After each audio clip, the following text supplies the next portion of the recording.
Let failure be your friend. There are going to be times, of course, where you're going to win a lot. A lot of things are going to go your way. And it's wonderful to bask in that adulation and to feel proud of your successes. But there are also going to be times, the satisfaction that those moments bring, nothing can compare to that. Those victories will feed you for years to come and help you stay committed when your tank is sometimes empty. Winning is great. It's fantastic. I love it. I love being number one. I love winning. But it's the times when things go wrong, when you fall or fail, that you're actually going to learn the most about yourself. You know, all those years on the Oprah show, 25 years, we were the number one show for 25 years. And that's because I lived with the intention to serve the audience. The audience came first every show. I would sit with the producers and say, well, I can't do that because I can't find the truth of myself in that show. I have to have a thread of truth to be able to hold on to. So I knew so well the audience. I felt like I was the audience. The audience was me, and I felt so connected. And then I ended that and started a new network. And I flailed for a while, and I was really upset with myself.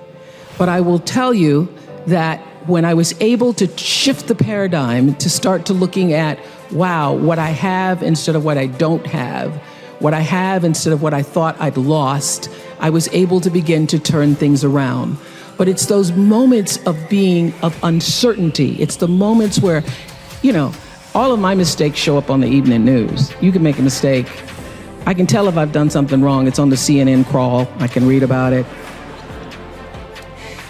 But learning from the moments where things weren't going so great, being able to get still, to connect with that which I know is God, the force, the power greater than myself, and to come back and realize that in order to move forward, you move forward by taking the next right step. You don't have to know everything to do. You don't have to know all the steps to make. Just what is the next right move.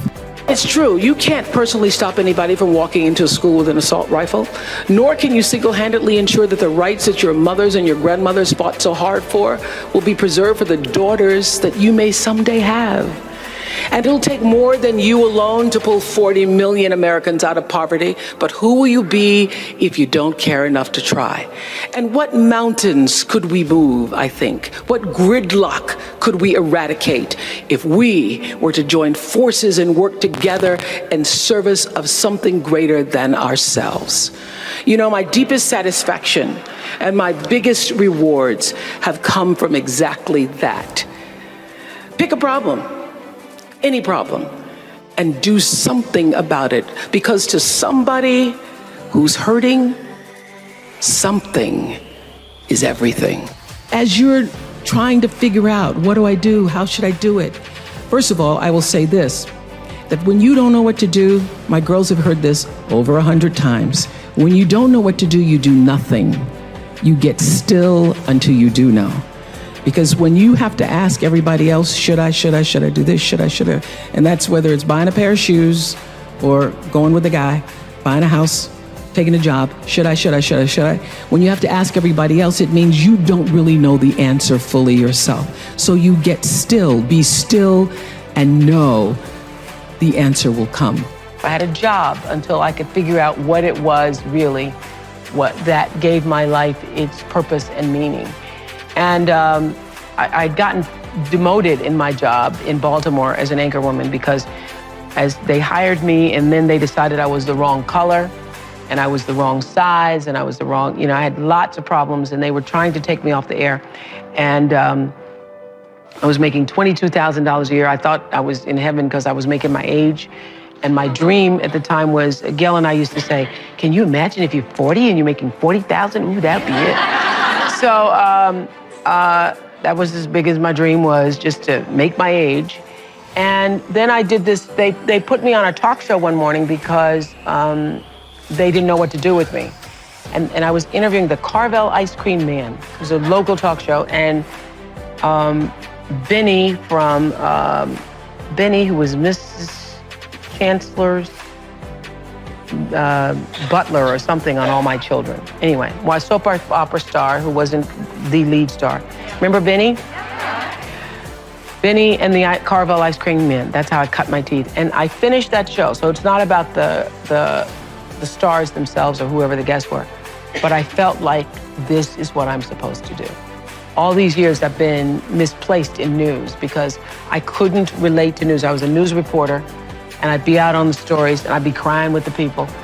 And I felt that I was exploiting the people with news. I couldn't, put a microphone in people's face when they were going through tragedies and stuff. I just was so emotional. I was always getting little notes from my boss about, cut that out, you need to stop.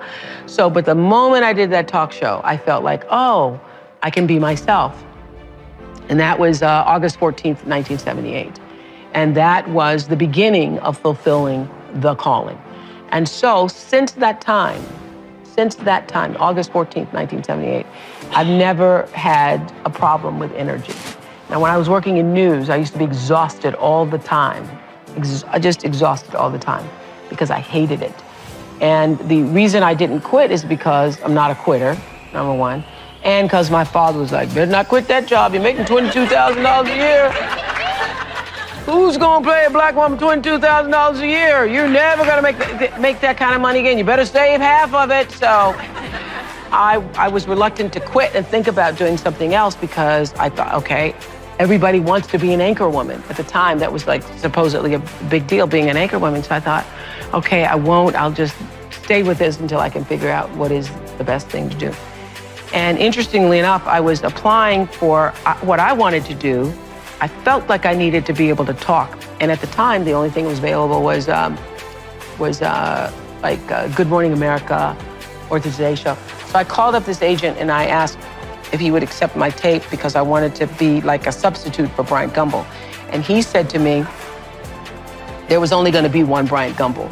And so there wasn't going to be another one, that they weren't going to let another black person on that show. He said that to me. And interestingly enough, he called me last week because somebody else mentioned his name to say he never said it, but he did say it. And I said to him, you know what? If you're ever told that, you never forget it. If somebody ever says to you, if you're ever rejected in that way, you never, ever, ever forget it. I said, but it's okay. I did okay. You did okay. It's all right. It's all right. But the answer to your question is, if you can find what is your passion, if you find what you love, you never get tired. Or if you do get tired, you're fueled by the energy of your work. So I know that I'm doing exactly what I'm supposed to be doing at this time. I also know that what this show can do in terms of being a voice in changing the world, it's just the beginning of what this show can do. It's fun to do things like this, and it's necessary to do things like this in order to be able to do the bigger, grander things, to change what happens to the face of children in Africa, for example, or what happens to education with kids in this country. So I believe that what has happened to me is really the beginning of the greater passion to come.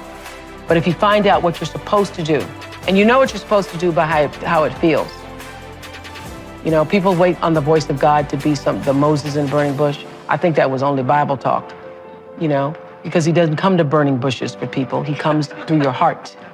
He speaks through your heart, through your feelings. And so you know if you're doing the right thing, if it feels like it's right to you.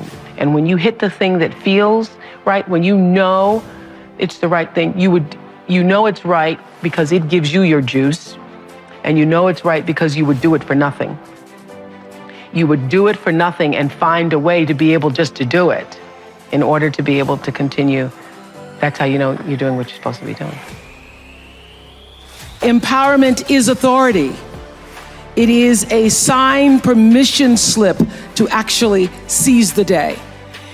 It's the process of getting stronger and more confident and more engaged. And to be empowered is to move through the world without any kind of fear or any kind of apology. And with these gifts comes an even deeper privilege, I believe, and that is the ability to take charge of your own life, to own yourself, and claim your rights. And here's what I know for sure. that to whom much is given, much is expected. And I have been given so much.